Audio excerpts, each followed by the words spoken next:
Hey there gaming friends, and welcome to Almost Gaming's E3 2015 coverage. This video will be a review of the Nintendo Direct digital event. Now, this video will just be the highlights, so if you want the full recap, head on over to the Almost Gaming Facebook page.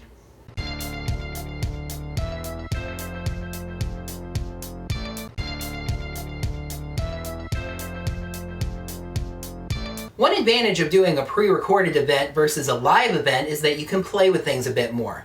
The majority of this video featured Satoru Iwata, Shigeru Miyamoto, and Reggie Fils-Aimé as Muppets. They then transformed into Star Fox puppets to announce Star Fox Zero, the anticipated Wii U entry in the Fight Flighter sci-fi series. Miyamoto then talked about the creation of the game, including the fact that the name Zero was partially chosen because the kanji for Zero kind of has a fox tail. Not a sequel or a remake, the name Zero could also imply a prequel. A surprising partnership between two franchises that were thought to be rivals was announced. The game-enhancing figurine trend that Amiibo is now a part of started with Activision's Skylanders series, putting the two, you would think, at odds. However, the newest entry in Skylanders, the vehicle-based Superchargers, will feature two Mario characters in its Wii U version.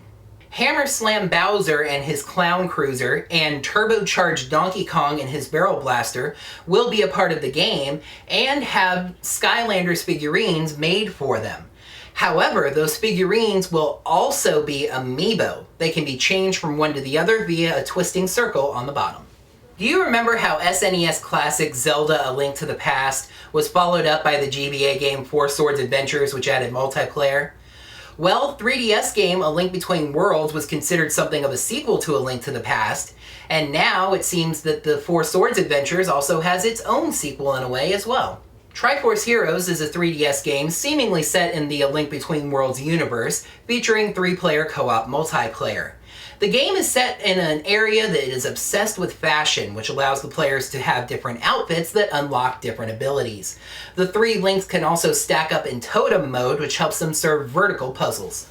Fans of the Metroid Prime series were very hopeful to hear about a new game in that series, especially when they heard that Retro was working on a new game.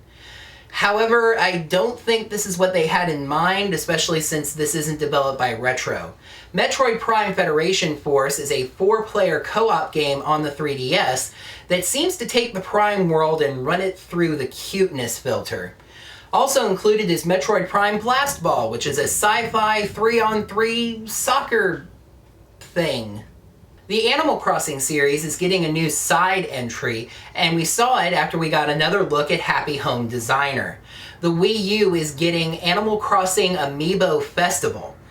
Basically, take Mario Party, make it Animal Crossing instead, and then add Amiibo functionality with Amiibos for various Animal Crossing characters. Mario fans were curious if we would see a new entry in either the Paper Mario series or the Mario and Luigi series. Mario & Luigi Paper Jam is a crossover entry in the series, featuring both Mario and Luigi and Paper Mario. It also includes a giant papercraft Mario that the 3 can pilot. 2 already announced titles in the Mario universe had new Amiibo functionality revealed. Yoshi's Woolly World will allow you to tap Amiibo that turn Yoshi into yarn-based versions of those characters, though still Yoshi-shaped. Super Mario Maker will allow you to tap Amiibos that will then let Mario turn into 8-bit versions of those characters via the new Mystery Mushroom. Nintendo purposely decided to focus on games that would be playable this year, even with headlines that could have gotten them more buzz and attention. There's a point early on in the presentation where Fils-Aimé specifically mentions Nintendo's theme park deal with Universal, their mobile gaming deal with DeNA, and the upcoming NX platform, just to point out that none of the 3 of them would be expounded on this year. That gave Nintendo a presentation that lacked pizzazz. There was no sizzle, no headline grabber. Just a solid lineup of games that made people who already own Nintendo hardware glad that they do, even if it didn't make people who don't own it run out and get it. That's why I'm giving Nintendo a solid B+. That's going to do it for this review of Nintendo's E3 Direct event. Thank you so much for watching. At the end of this video, you'll find links to my Microsoft and Sony reviews, so I hope you'll watch those as well. Also, keep your eyes on this channel because next I'll be releasing a look at E3 2015's top third-party headlines, as well as my top 10 headlines and announcements of E3 2015. Until next time, game on!